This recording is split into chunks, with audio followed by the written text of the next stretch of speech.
ہم میں سے اکثر لوگ بے اولاد ہوتے ہیں اور اولاد کا نہ ہونا کوئی چھوٹی بات نہیں ہے۔ اللہ تعالیٰ کی بڑی نعمتوں میں سے ایک نعمت اولاد بھی ہے، لیکن جن جوڑوں کو اولاد نہ ہونے کی آزمائش ملی ہے وہ پھر اپنی زندگی کی اس کمی کو پورا کرنے کے لیے کسی دوسرے کا بچہ گود لینے کا سوچتے ہیں اور پھر اپنے رشتہ داروں یا یتیم خانے سے بچہ اڈاپٹ کر لیتے ہیں۔ لیکن کیا آپ جانتے ہیں کہ اسلام میں گود لی جانے والی اولاد کے بارے میں کیا حکم ہے؟ میں یہ بات پورے یقین سے کہہ سکتی ہوں کہ 80% لوگوں کو اس سیریس ٹاپک کی حقیقت کا یا تو علم نہیں ہوگا، یا اگر کوئی جانتا بھی ہوا تو وہ جان بوجھ کر ان باتوں کو اگنور کر دے گا۔ دین کی بات کی ہے تو چلیں دین میں سے ہی ہسٹری نکالتے ہیں اور اس بات کو سمجھتے ہیں۔ ہمارے پیارے نبی صلی اللہ علیہ وآلہ وسلم نے حضرت زید کو گود لیا ہوا تھا۔ ان کو زید بن محمد بھی کہا جاتا تھا، لیکن یہ اس معاملے میں اللہ کی طرف سے حکم آنے سے پہلے کی بات ہے۔ حضرت زید ایک غلام تھے، نسلی غلام نہیں تھے، بلکہ اس دور میں قافلے لوٹ کر جیسے لوگوں کو غلام بنایا جاتا تھا ویسے ہی غلام تھے۔ نبی کریم صلی اللہ علیہ وآلہ وسلم نے حضرت زید کے لیے حضرت زینب کے رشتے کی بات کی، لیکن اس بات سے حضرت زینب کے گھر والے اور خود حضرت زینب بھی خوش نہیں تھی۔ لیکن چونکہ پرپوزل اللہ کے نبی کی طرف سے تھا اس لیے منع نہیں کیا گیا اور ان کا نکاح کروا دیا گیا۔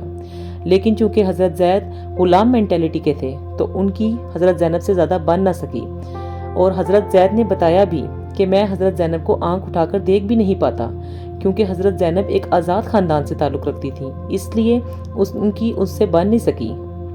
آیات میں آتا ہے، اے نبی صلی اللہ علیہ وآلہ وسلم، یاد کرو وہ موقع جب تم اس شخص سے کہہ رہے تھے، یعنی حضرت زید سے، جس پر اللہ نے اور تم نے احسان کیا تھا، کہ اپنی بیوی کو نہ چھوڑو اور اللہ سے ڈرو۔ اس وقت تم اپنے دل میں وہ بات چھپائے ہوئے تھے جسے اللہ کھولنا چاہتا تھا۔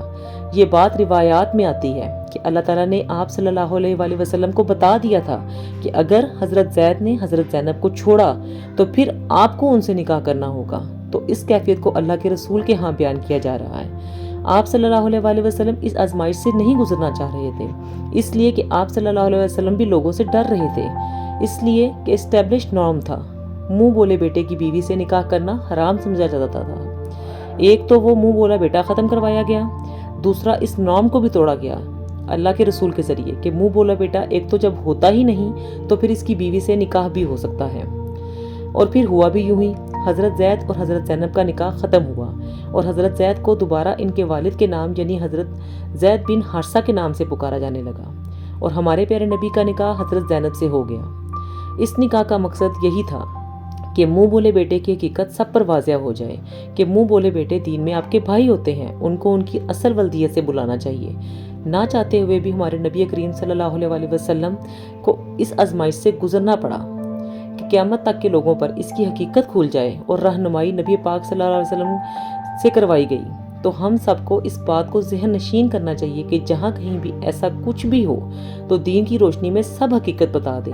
ہمیں اللہ اور اس کے رسول کے حکم کے آگے اپنی خواہشات کو نہیں رکھنا چاہیے۔ جو ہمارا دین ہمیں سکھاتا ہے ہمیں وہی کرنا چاہیے۔